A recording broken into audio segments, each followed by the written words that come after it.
Hi, I'm Nick Gray, and this here is the Samsung Galaxy S8, the most popular Android smartphone of 2017. If you own this phone, this video is made specifically for you, since I'll be sharing my favorite tips and tricks for this device. I'll start things out with the camera. As you already know, the Galaxy S8's camera is pretty amazing. While most people know the basics, there are a few tricks which will make the phone's photography experience much more enjoyable. Instead of using the shutter button to snap a picture or record video, you can use the phone's volume rocker to perform the same functions. If you jump inside the camera settings, you can change the volume rocker action to record video, snap a picture, or even zoom in or out of your picture. If you've ever missed the perfect shot because your phone took too long to load the camera app, I have the perfect solution for you. Quickly press the power button on the Galaxy S8 twice, and it'll jump right into the camera app. This feature works when the display is off, or even when the phone is being used and you're in another app. Taking selfies is all the rage these days, but sometimes it's hard to press the shutter button while holding the perfect pose. If you jump into the camera settings, you can enable a floating shutter button, which will allow you to place the shutter button anywhere you want on the screen. This means you'll no longer have to perform finger gymnastics in order to take the perfect selfie. As you may have already noticed, there are millions of other people walking around with the same exact phone as you. If you want to customize your device and make it truly unique, these next couple tips will help.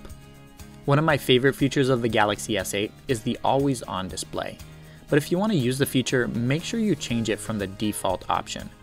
Jump into the Themes app and tap the always-on display button in the bottom right-hand corner.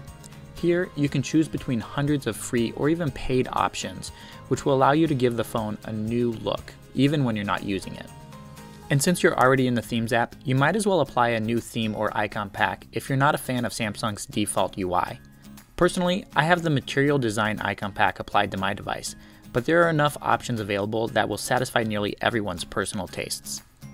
If you want to dive in even deeper into customization options, you can also tweak the color and layout of the navigation bar. Go to Settings, Display, Navigation Bar, and you'll see the options available. Here you'll be able to change the color, layout of the buttons, and even the sensitivity of the home button.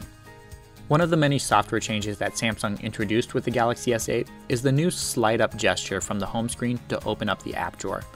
If you're not a fan, you can add the traditional app drawer icon back. Just open up the app drawer and tap the three dots in the top right-hand corner, and then tap Settings. Tap on App button, and then you'll have the option to turn it on or off. Once it's turned on, you'll then see the icon at the bottom of your home screen, allowing you to open up the app drawer with a tap rather than a swipe. In home screen settings, you'll also have the option to customize the home screen layout by getting rid of the app drawer altogether.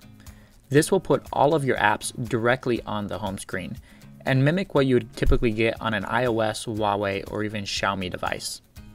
Samsung's Edge panel isn't anything new, but there are a lot of customization options that you may not know about. By default, you get an Apps, People, Smart Select, and Weather panel, but if you tap the settings gear at the bottom, you can add sports, finance, calendar, and dozens of other pre-installed options. And there are also hundreds of other customized options which display content from popular apps like WhatsApp, Facebook, and even Spotify.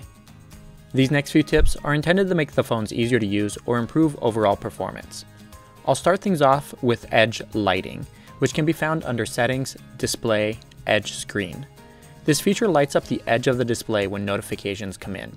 You can set it for all your notifications or only use it for those that are most important to you. If you want to extend the battery life of the phone, go to Settings, Device Maintenance, Battery. You can choose between three different options. If you're not a heavy multitasker or gamer, the mid option works best, boosting battery life by 15 to 20% for most people. It drops the screen resolution down to Full HD and lowers its brightness, but performance doesn't take much of a hit and isn't really noticeable unless you're playing some intensive games. But if gaming is the most important thing to you, you'll want to skip the battery optimizations and jump over to Performance mode under Device Maintenance and select the Game option. This will keep the resolution of the display low, but bump up the processor's performance to make sure that your games run as smooth as possible. Security on the Samsung Galaxy S8 is really good, and it even has a secure folder option which hides apps and files that you don't want others to see.